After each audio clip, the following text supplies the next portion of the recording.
Welcome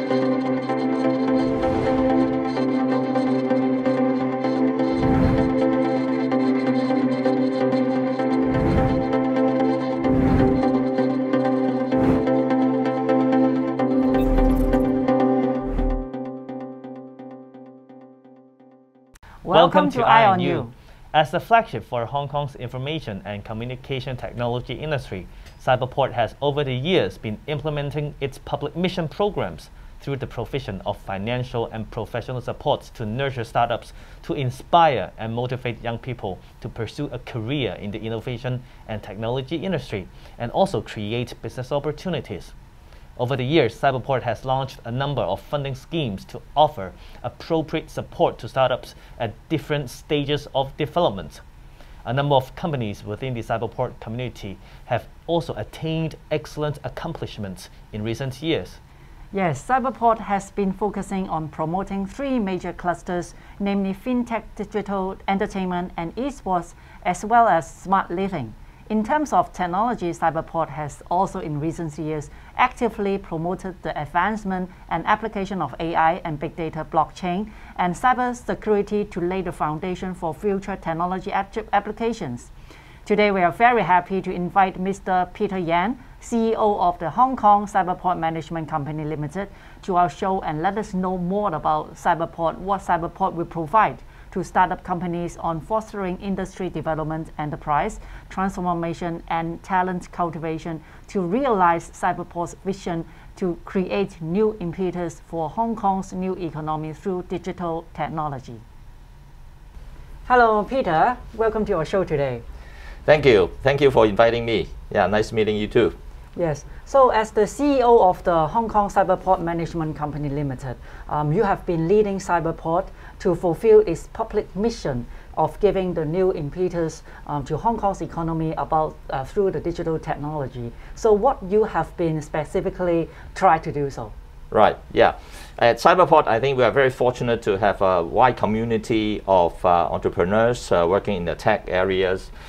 We have now over 1,800 companies over the years accumulated in our Cyberport community. And in the past 3 to 4 years in particular, what we have been trying to do is to focus on three things. Now, we have limited resources, so we have to focus our resources on three things to make it more impactful. Well, one is definitely talent cultivation. Because we can't really have a good development in tech entrepreneurship without good talents. So talent cultivation is definitely something that we have the first priority for focus on. We have a series of programs facilitating talent development and so on. I'll not go into the details, but maybe in coming discussion I'll elaborate a little bit on that. Then there is also the very important thing of trying to get technology into something that becomes an economic driver for Hong Kong to have stronger economic contribution. So driving industry development to turn technology into a strong economic driver is something that we have also been trying very hard to do in encouraging people to set up companies, in encouraging them to do application that is sustainable, that has economic contributions, and so on. Now, the third one is again, becoming more and more important, is to have the new economy technology companies to integrate with the traditional industries, traditional economy of the pillar industries in Hong Kong, including, of course, financial services, a lot of logistics-related services, hospitality-related services, and also to a large extent becoming more and more important, the digital entertainment areas. So these are the three focus, you can say, namely talent cultivation, driving industry development, and also integration of traditional and new economy are the things that we have been focusing on. Yeah. You've mentioned about the economy driver, yes, which technology may be an economy driver of Hong Kong. And Hong Kong is positioned as the international technology and innovation hub according to the 14th five-year plan. And the government have actually invested over 150 billion yes, to support innovation. So other than that, the number of startups have increased from 1,500 in 2015 to 4,000 startups in 2021, and this went pretty well. So how do you think about the current innovation environment in Hong Kong, and how do you think that the government can improve this environment? Yes, you're absolutely right that the government actually have been in the past years, 4 or 5 years, been putting a lot of resources into innovation and technology, and that has definitely generated results and outcomes like what you have just mentioned in terms of the increase in the number of tech entrepreneurs and also other related results in terms of research and so on. These are things that we would like to see continue to happen, so that there is a very strong environment to encourage people to continue their development work, and with the base of the larger base of startup companies there, they need continuous support so that they can then scale up and then becomes unicorn and then becomes listed and generate even more high impact on the economy and so on.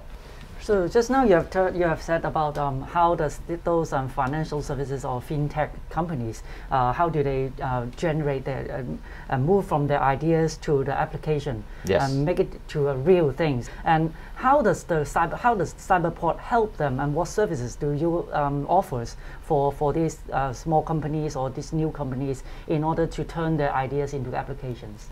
What Cyberport has done, besides the program that we mentioned, supported by the Financial Services and Treasury Bureau, we have quite a number of these initiatives, and it's also something that surround on the three focus that I just mentioned. Take fintech for example. There are programs again, supported by government that we worked on to create, to help develop talents. So we create jobs that the government subsidize to encourage the fintech companies to hire new staff, so that more Hong Kong students or graduates or people from the traditional financial services industry can then join these tech companies to understand, to experience what exactly fintechs are. Just now you have mentioned about talent cultivation, and I can see that you are very committed to nurturing talent. Yes. And once you have said that, you provide service on advising people who are committed to entrepreneurship and innovation, and help them to apply for tax reduction and financial support. So how are we doing at talent attraction at the local level and on the international level? And how are they doing? And are there any startups in Hong Kong that attracts you a lot, that impress you a lot? Right. Okay. What now we do at Cyberport in terms of talent cultivation? Now this gives me a chance to elaborate a little bit more on what we do. What we have, like what you said, is to provide a lot of advisors and also a lot of exposure for them to understand better what's happening in their area of focus. Through a number of different programs. Now, we have set up a series of what we call Cyberport networks. So including Cyberport Enterprise Network, Cyberport Investor Network, Cyberport Technology Service Network, and also Cyberport Professional Service Network. How these actually work, in short, is to help them to match with traditional companies to generate business. So these are the things that we do. Now go back to your question about what are the things that we can attract actually talents to Hong Kong. Now, for us to become an international and international innovation and technology center, we can't do without really attracting talents from all over the world and grooming our local talents to establish that. So this is something of utmost importance to us. Hong Kong actually has, to me, a lot of advantage in the sense that we have a very established environment We have, in particular for fintech, for financial technology, for example, we have been an international finance center for so many years. So we have this very conducive business environment. We have a lot of talents we may not know, locally